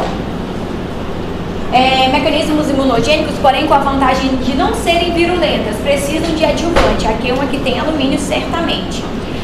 Os eventos adversos precoces que vão ser inerentes ao próprio fator do alumínio, o próprio fator reacional ali. Eu não espero que essas vacinas gerem doença nessas minhas crianças. Em geral, precisam de mais doses repetidas ou reforços. Não sofrem interferências com a imunoglobulina. Então, fez a imunoglobulina, eu posso muito bem fazer a minha vacina do bicho morto, sem problema nenhum, ou da partícula do meu bicho. Por quê? O bicho vivo, quando entra na minha célula, ele estimula a parte imunológica. E a imunoglobulina, que já é meu anticorpo, vai lá e impede isso. Esse aqui não tem por esse mecanismo. Ele penetra e deixa a mensagenzinha dele lá dentro. Ele não vai produzir de imediato essa parte imunológica. Então a imunoglobulina vai passar suave por ele. Foi? Mas isso normalmente não cobre prova não. Assim vocês entenderem. Atenuadas, essas eu tenho que decorar. Economiza neurônio. Se você decorar todas as atenuadas, o que você não tiver na sua lista vai ser curto, certo? Tríplice viral, tetraviral, febre amarela, varicela, herpes. O da poliomielite, eu tenho uma apresentação que é VIP, por via intramuscular, e eu tenho uma apresentação que é VOP, por via oral, por isso que tem o OLI do VOP. O VOP via oral é bicho vivo. Particularidade para essas vacinas de bicho vivo. Eu estou lá na minha casa, um paciente que tem lá na casa foi atualizar o calendário vacinal e a mãe salienta de que ele tem 11 meses, 6 meses. E ele tem um irmãozinho que está fazendo tratamento quimioterápico em casa. É um paciente imunossuprimido. O irmãozinho dele de 7 anos. Ele pode fazer essas vacinas de bicho vivo pela boca? Por quê? Rotavírus e poliomielite e VOP. Acabou de falar. Mas eu não estou fazendo para o irmão, eu estou fazendo para ele. E ele é imunocompetente. O irmão dele que é imunossuprimido. Pode ir lá e morder. Morder. Não é raiva. Posso ou não posso? Não. Até porque tem uma, eu não sei qual que é, mas tem uma que a gente faz, né, que a gente tem que pegar a fralda dele, colocar dentro da sacola, mamar, jogar fora. Rotavírus. Acho que é rotavírus, né? Eu não posso fazer porque ele pode contaminar o irmão dele, porque o meu agente vai sair ali vivo nas fezes. Então, polio, VOP, eu não posso fazer para essa minha criança. O rotavírus, eu não posso fazer para essa minha criança porque ele tem um contato direto com a criança imunossuprimida.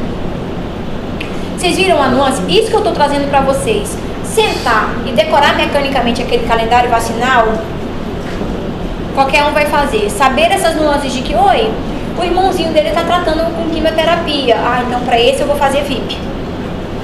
Tá? Professora, só esse pólio, VOP e rotavírus que ele poderia contaminar o irmão dele? Por quê? Não. Porque esses eu faço via oral e sai nas fezes.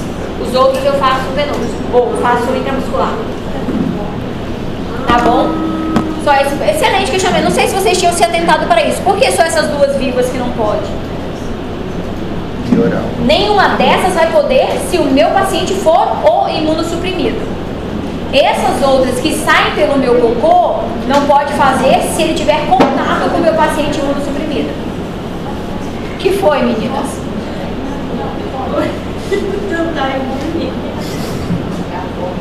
Vamos lá. Eventos adversos mais tardios, porque aqui vai estar implícito a minha forma de doença. Gente, não tem aquela máxima, quando eu estava relendo a aula ali, eu lembrei da minha avó. Não vou tomar não, vacina da gripe. Toma vacina da gripe, gripa? Vocês nunca ouviram isso? Aí eu lendo a aula, eu falei, Senhor, como é que eu vou explicar isso para minha avó? Porque ela toma máxima que toma vacina e gripa. Não tem sentido, porque além de tudo, a vacina da gripe é de bicho morto. Então, nem que ela quisesse, ela daria algum padrão de reação. Ela gripa porque é um novo vírus daquele novo ciclo do ano. A vacina é sempre um ano atrasada, né? Vocês já ouviram isso, né? Dos avós de vocês? Tem uma máxima. Uma vacina e gripe, vamos lá pra quê? Lá no boi de saúde. Resposta de uma pode interferir na da outra. Ah, isso aqui é fundamental. Eu saber que a resposta de um bicho vivo, se for aplicado principalmente no mesmo membro, pode interferir. Um vai estar brigando para induzir a mesma imunidade. Por que é importante eu saber disso? O meu Johnsonzinho lá está com várias vacinas atrasadas. Dentre elas eu tenho ali 5 vivas. Um exemplo, 5 vacinas vivas. Eu vou poder fazer todas no mesmo dia? Eu não vou ter membro para fazer todas no mesmo dia. 1, 2, 3, 4. Eu só vou conseguir fazer 4. Tudo bem? Eu posso até fazer 5 viva, se a 5ª viva for via oral. Professor, mas pode combinar vive e não? Vive não, um não pode combinar com quando quiser, com quem quiser. Tá bom? Eu só tenho ressalvas com as vivas, tanto no local de aplicação quanto no período de diferença entre uma viva com outra viva. Se eu fizer uma viva hoje, ou eu faço tudo hoje, ou eu tenho que esperar no mínimo 15 dias para fazer uma próxima viva. Senão uma vai induzir a não resposta dessa subsequente. Fechou? Isso cai na prova, porque isso é importante, porque quando eu for organizar a vacinação de Johnson, eu preciso saber o que eu posso fazer junto. Posso fazer até 5 vivas, 1 em cada membro e a 5ª via oral. Caso eu não consiga fazer, eu tenho que ter um intervalo mínimo de 15 dias. Porque quando eu estiver fazendo uma resposta imunológica para essa vacina que eu acabei de tomar e aplicar outra viva, ela não vai conseguir nem penetrar na minha célula, porque ela vai estar cheia de anticorpos. Foi? O que foi? Fernanda luta bravamente contra esse sono. Fernanda, vamos lá, vai dar certo. Ela tá aqui com o olho, vai. Ou todo no mesmo dia, ou faz com intervalo de 15 dias. Ou faz com intervalo de 15 dias. Eu posso sim dar uma viva hoje. Se eu quiser dar uma morte daqui uma semana, não tem problema. Um morto não tem problema. Uma viva hoje e 5 mortas hoje também. Não tem problema. Morto não tem problema. E a oral é só uma oral? Só uma oral. Só uma oral. O calendário, só para constar, o calendário pequenininho, olha quantas informações. Carne bonita.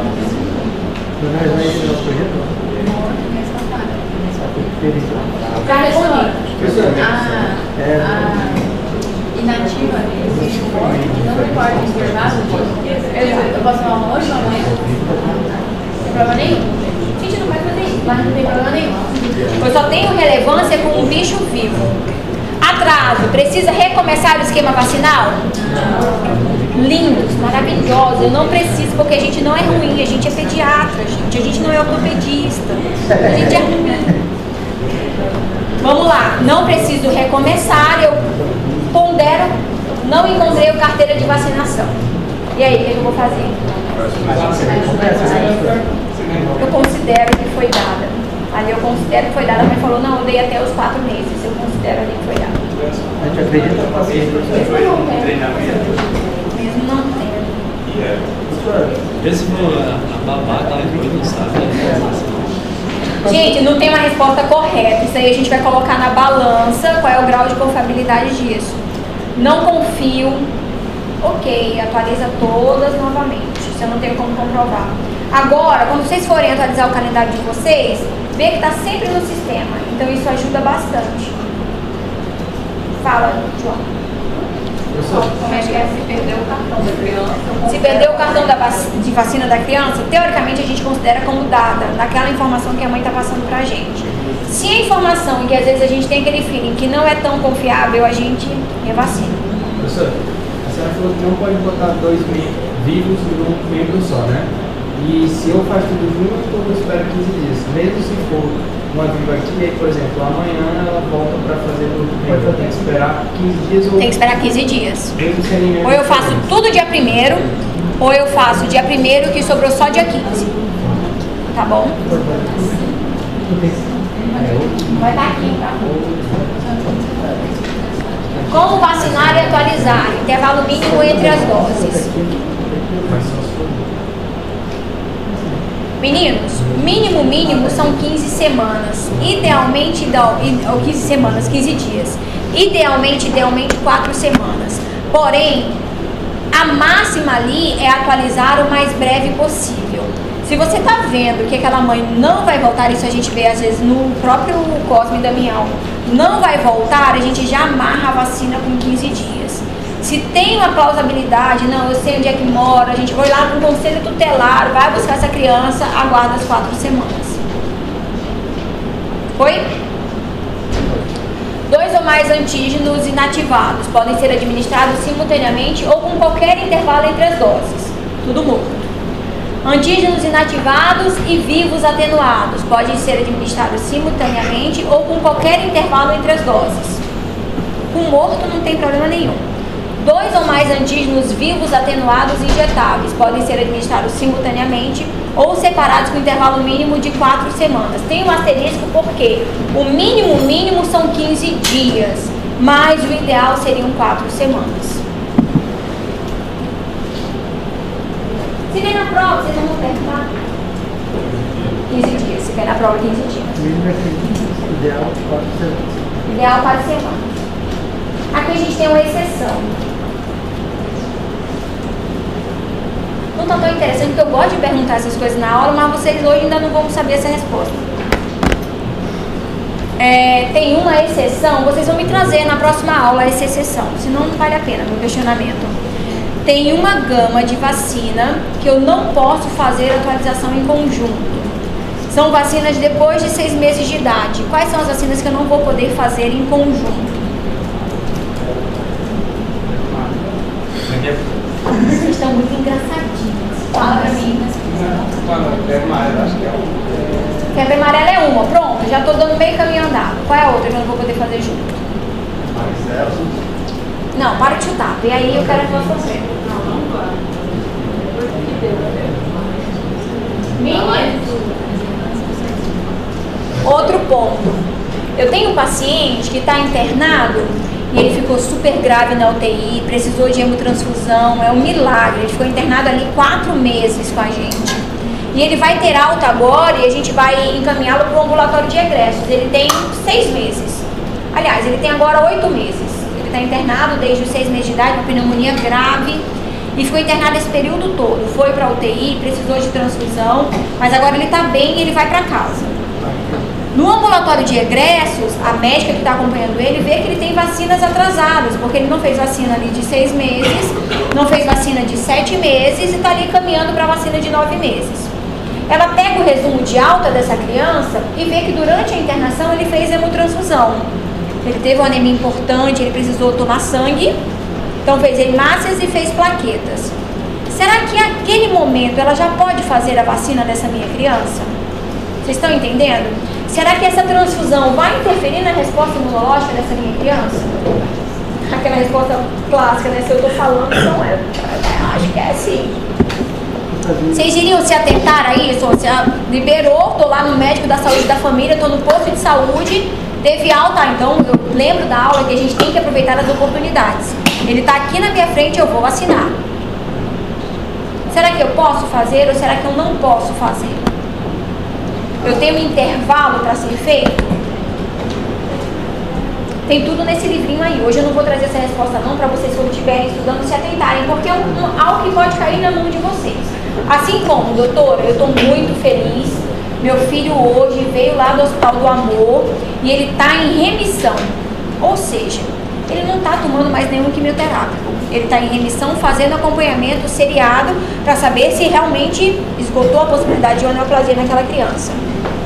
Só que eu não posso negligenciar que durante o período de quimioterapia ele tomou vários medicamentos que iriam reduzir a imunidade dele. Eu tenho um intervalo mínimo de uso dessas medicações para poder atualizar o meu calendário vacinal. Desse contexto, eu tenho a máxima. Fiz um recente diagnóstico de uma criança com neoplasia no Cosme Damião. Qual é o meu primeiro pensamento? Eu vou vacinar o que eu conseguir agora. Porque depois, só depois de um período do término do tratamento que eu vou poder fazer as vacinas vivas. Morto eu posso fazer em qualquer período. Vacina viva que vai ser minha ressalva. Um exemplo, ele fez metotrexate durante o tratamento dele de neoplasia. Quanto tempo depois do término da última dose do metotrexate que eu posso vacinar esse menino para um bicho vivo? 3 semanas? Quem dá mais, quem dá menos? Eu dou mais. Vocês ficam chutando. 6 meses. 3 a 6 meses. Certo? E isso vocês vão pegar em pontos generalistas no meu postinho de saúde, lá onde vocês forem trabalhar, por exemplo. E são questionamentos que eu vou ficar ali doida para atualizar, porque eu lembro disso, mas eu tenho ressalvas. Hemotransfusão, a depender do meu componente transfundido, uso de medicamento que induz uma queda da minha imunidade. Pode falar. Quem faz transplante de medula óssea? As crianças. Aí você tem que fazer tudo, né? Quem faz transplante de medula óssea, e agora? Então, até onde eu sei... Bem pesado, adorei essa questão, adorei, nunca tinha pensado nessa questão. Ainda tem que fazer tudo de novo. Tem que fazer tudo de novo? Será? Quem faz transplante de medula óssea tem que tomar um medicamento imunossupressor? Não. Faltou. Vocês são muito inteligentes. Não, ele não tem que tomar. Porque você vai esperar aquela medula de... Quem faz o transplante, e depois você pega a medula dele vai voltar a crescer de novo e ele não precisa ficar tomando depois. O autólogo que você está falando? Está falando do transplante autólogo? Isso. Será que ele vai precisar tomar um imunossupressor? É o transplante.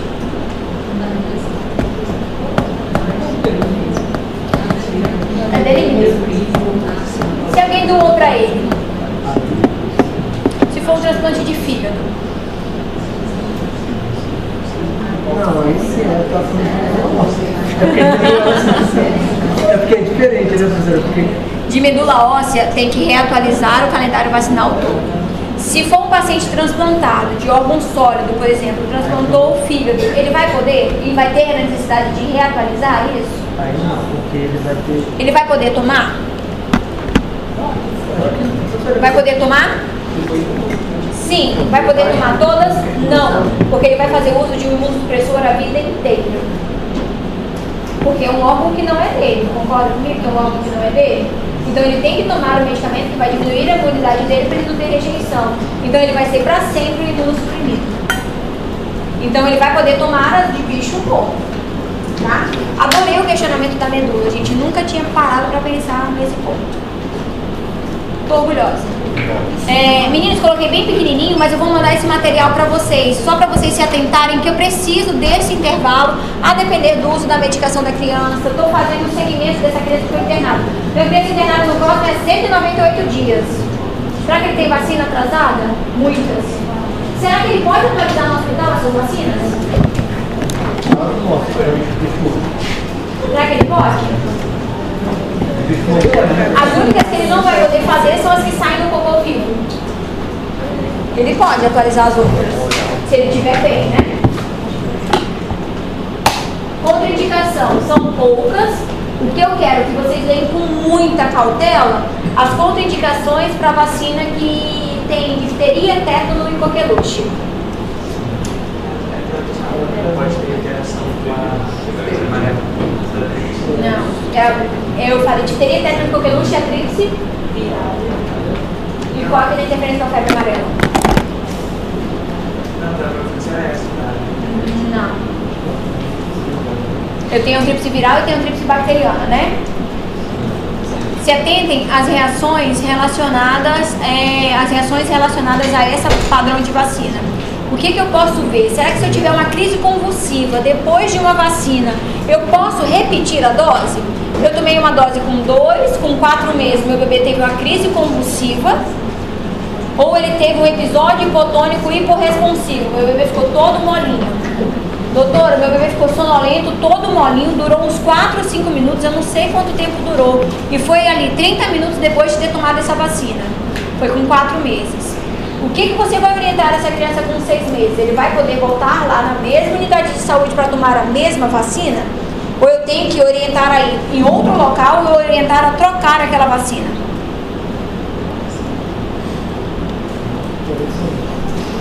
Interessante. E aí? Mas ficou com sequela? Ele ficou com sequela? Não, durou rápido, durou 5 minutos, depois ele já ficou acordado. Na primeira vez ele Não matou agora, eu vou tentar mais uma vez pra ver se vai. Agora vai. Na primeira vez ele teve resposta. Com relação ao quê? Ele tem que tomar 3 doses. Tem que tomar 3 Na doses. primeira dose, ele teve alguma... Teve uma febre baixa.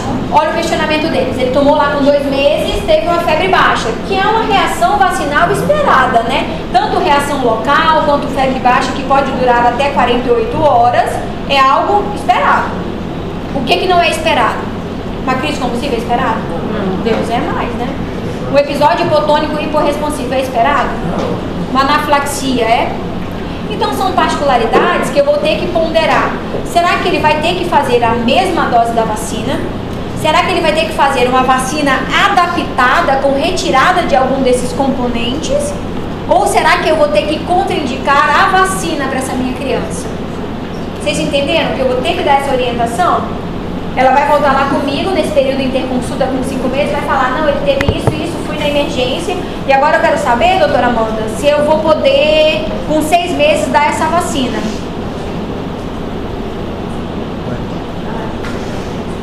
Vocês hoje vão chegar, vão ler com fome de resposta disso.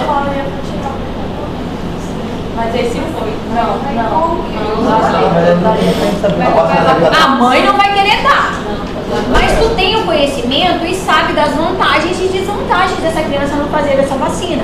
E a gente sempre vai orientar a fazer. Óbvio que eu só não vou orientar quando eu tenho uma anafilaxia, daí eu vou pular aquela vacina. Mas se eu tenho uma crise convulsiva, eu vou orientar a fazer. Mas aí eu vou ponderar, ou eu vou colocar algo ali atenuado relacionado àquele componente, ou vou orientar, ao invés de fazer uma tríplice, fazer só uma dupla. Quando vocês estiverem lendo, se atentem a isso. Qual que eu vou orientar? Fazer uma vacina específica e qual que eu vou orientar? Fazer uma vacina com um agente a menos. A função pode ser febre? Pode. Aí esse questionamento a gente pode fazer. Convulsionou, estava em vigência de febre, mãe? Pode ser um questionamento. Mas se acontecer sem não estar em vigência de febre? Difícil. Mas é um excelente questionamento. Pode ter sido muito bem pelo quadro febril. Professora, mas aí a gente não poderia... Não sei, eu estou perguntando isso aqui porque eu fiquei em dúvida. Dava para você pedir para ver se a criança já tinha criado uma resposta imunológica? Não dá. Para a gente coletar esses anticorpos, não dá. Algumas vezes a gente estuda e vê isso e trazendo para a realidade sai a nível de estudo. Entendeu? Sai a nível de estudo para a população minúscula, não dá para ter isso. Sim, meninos. E aí, contraindicação? Febre é uma contraindicação? Não. Nem de tomar, nem das próximas doses, né? Gripe. Lesão local da vacina.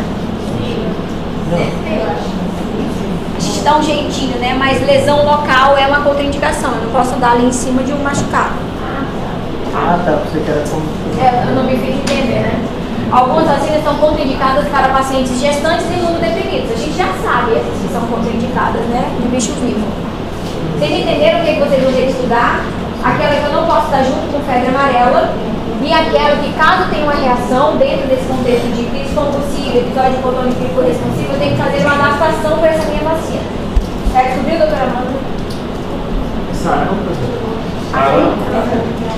Sarampo? Não é sarampo. Não é o sarampo. O tríplice viral é a resposta de qual? Que não pode dar junto com febre amarela? Até se recolheram, ninguém nem falou. Gente, Eu sei que vacina pode dar febre, então eu muito espertamente vou orientar: mãe, quando a senhora estiver indo para o posto de saúde, a senhora já dá um antitérmico para essa criança, dá uma dipirona para ela, porque daí ela não vai ter dor, aí ela não vai ter febre, não vai ficar irritada, não vai ficar chatinha. É coerente? Convenci vocês. Do ponto de vista de cuidado, de afeto, é coerente. Mas do ponto de vista de indução de resposta imunológica, a gente tem aquela máxima de que febre é algo bom. Se eu estou tendo febre, a depender da temperatura, obviamente, meu organismo está produzindo anticorpo. Então eu não vou interferir nessa faixa de fisiologia para aumentar a produção de anticorpo dessa minha criança. Então esse antitérmico profilático não é para existir. É diferente da minha criança ter febre, fez um 37,8, fez um 38, eu dou um antitérmico. Porque daí já tem uma curva de temperatura nociva para essa minha criança. Mas aí a dipirona não vai trazer mais para nós três, porque a dipirona ela tem um poder analgésico bom e antitérmico bom, mas ela não é um bom anti-inflamatório. Aí tem tanto coisa para anti-inflamatório. Para a criança voltar para a Dependendo da idade. Hoje, vou responder as perguntas. Só tem um estudo com dipirona maior que o mês de idade. Então, tudo que a gente faz para febre menor que o mês de idade tem que ser com paracetamol. Acima disso, e isso é bem contraditório, porque nos Estados Unidos não usa dipirona, usa paracetamol. Por isso que tem um bombardeio de uso de paracetamol. Entendeu? Todos os artigos respaldam paracetamol, mas dipirona é extremamente eficaz. Com relação ao efeito anti-inflamatório, não é nem esse raciocínio, é só de atenuar, não o quadro inflamatório, é atenuar os desconfortos, de atenuar a febre dessa minha criança. Não sei se eu te respondi, era isso? O que é? Estaria errado mesmo, porque é inflamação, tudo bem. Mas a dipirona não vai estar contratando a inflamação. Mas vai atenuar a minha febre. Então, mas se você quer febre? Sim. Não, a febre é uma consequência do processo inflamatório. É porque a dipirona, eu entendi, é cada eu vou querer 37, 37,5, eu não vou querer 37,8. Mas eu quero aquela temperatura subfebril da minha criança, porque ele está produzindo anticorpo naquele momento. Acho que não vai ser um termostato também. Cada padrão bom. Eu acho que o que eu estou falando é que você vai tirar a temperatura, você vai tirar para o procedor de criança, mas tu não tira a informação do dipirona. Perfeito, ótimo, mas tu tira o quadro febril dessa minha criança. Mas o que a febre é necessária? Eu não estou falando que a febre é necessária, eu estou falando que essa temperatura subfebril é necessária para induzir a imunidade dessa minha criança. É porque o seu questionamento não é coerente com esse raciocínio que a gente está agora, entendeu? Mas calma aí, que a gente vai aprofundar nos estudos, vou conversar com você. Enfim, não vou fazer nenhum antitérmico, nem anti-inflamatório para essa minha criança, que daí no caso ali é muito difundido o ibuprofeno. Foi? Professora, a compressa é quente ou Em cima? Se tem uma inflamação, tu pegando, não fica mais quentinho, vou fazer uma compressa fria, para esfriar aquele processo local. E eles normalmente orientam isso. Junto com esses dois questionamentos que eu trouxe para vocês, a minha mãe está tratando, foi até uma paciente lá no Cosme, está tratando para tuberculose e ela é bacilífera e ela teve um bebê, foi na NEL. Ela teve um bebê. Esse meu bebê vai poder vacinar para BCG? A minha mãe, uma paciente que estava lá na NEL, a mãe positivou para malária, estava em vigência de tratamento, teve um bebê. Esse meu bebê nasceu em vigência de uma mãe bacilífera ainda. Ela está amamentando com uso de máscara, mas está tendo contato com aquela criança. Essa minha criança vai poder fazer a BCG?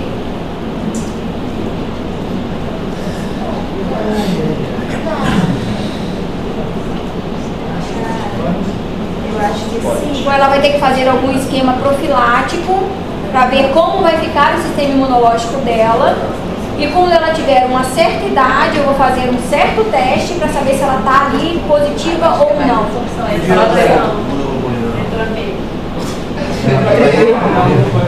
Por que eu vou fazer imunoglobulina? Porque tu, por exemplo, dessa vacina, você está baixando a imunidade da criança.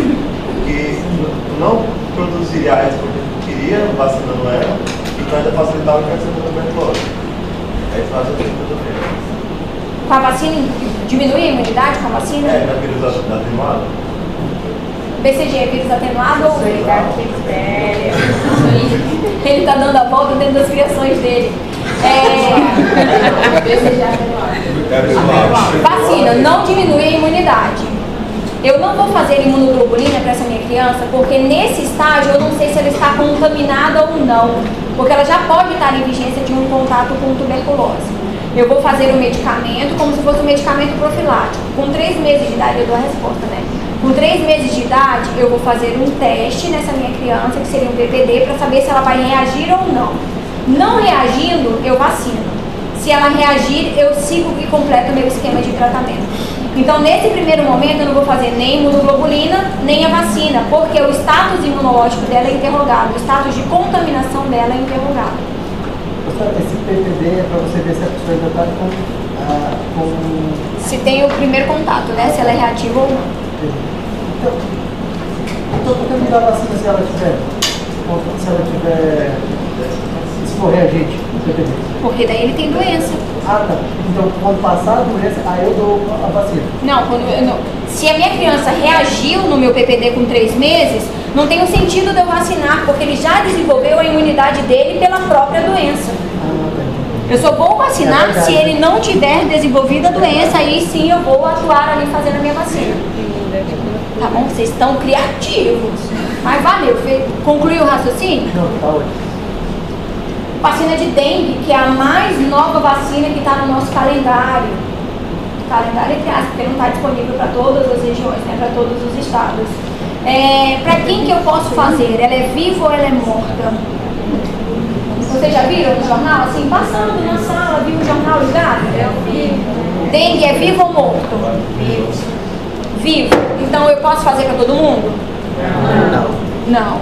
Seja perfeito. Hoje eu já sei. Quando a mãe me questionar, eu posso fazer essa vacina para o meu filho? Calma aí, ele tem alguma comorbidade? Toma algum medicamento? Assim como, qual é a sequência de dengue que eu faço? Eu faço uma dose hoje e uma dose daqui quanto tempo?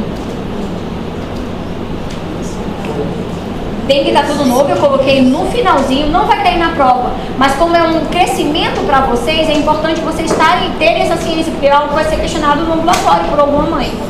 Algo vai ser questionado no internato por alguma mãe. Tá? Atualmente está disponibilizado para faixas etárias e para pacientes imunocompetentes. E eu tenho uma idade limite que é até 60 anos de idade. Acima disso, eu não tenho estudo que comprove segurança da vacina da dengue. Tá? Quem está amamentando, pode? A mãe que está amamentando? Eu não tenho estudo que tenha sido realizado. A gente fica naquele limbo. Eu não sei se faz mal ou não, eu não tenho uma resposta. Então, enquanto eu não tenho uma resposta, a gente não vacina. Qual que eu não posso fazer junto com febre amarela?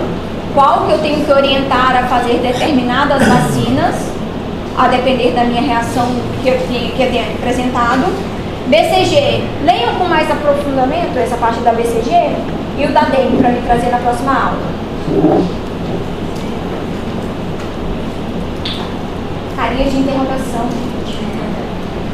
Dúvidas? Muitas. Só nas 4 perguntas. Não, segunda-feira. Porque segunda-feira tá todo mundo. Não é para hepatite. Dúvidas? Cada um chutar uma, menos certo. O Ivo tomou a vacina da gripe hoje, ele tá querendo saber se ele pode beber. Olha, isso não é da faixa etária pediátrica. Não deve.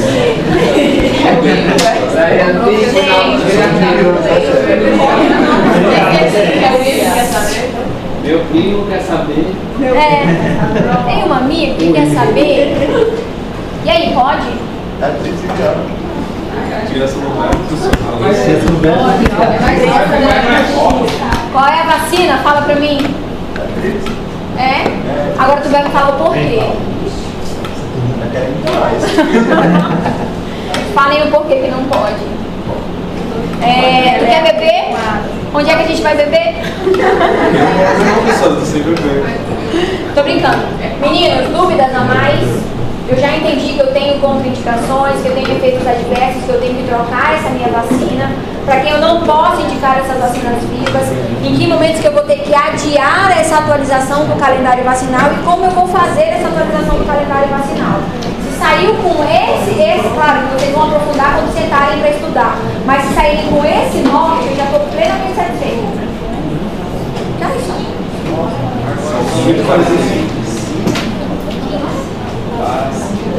Um beijo. Dúvida? Amanhã a aula é sobre gráfico. Dá para colocar? É C e D pela manhã, né? Eu estava pensando no sistema imune.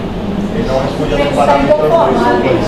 Fala pra mim. Porque ele já pensa no sistema imune, ele não responde adequadamente aos dois. Exato.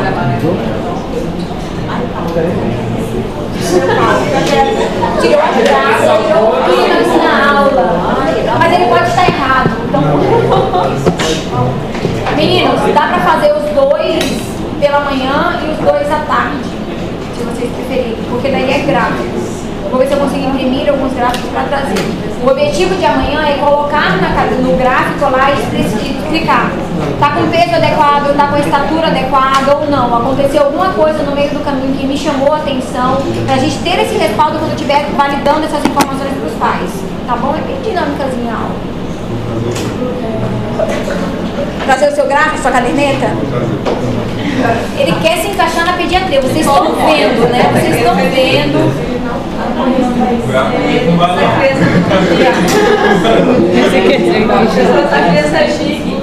E obesidade.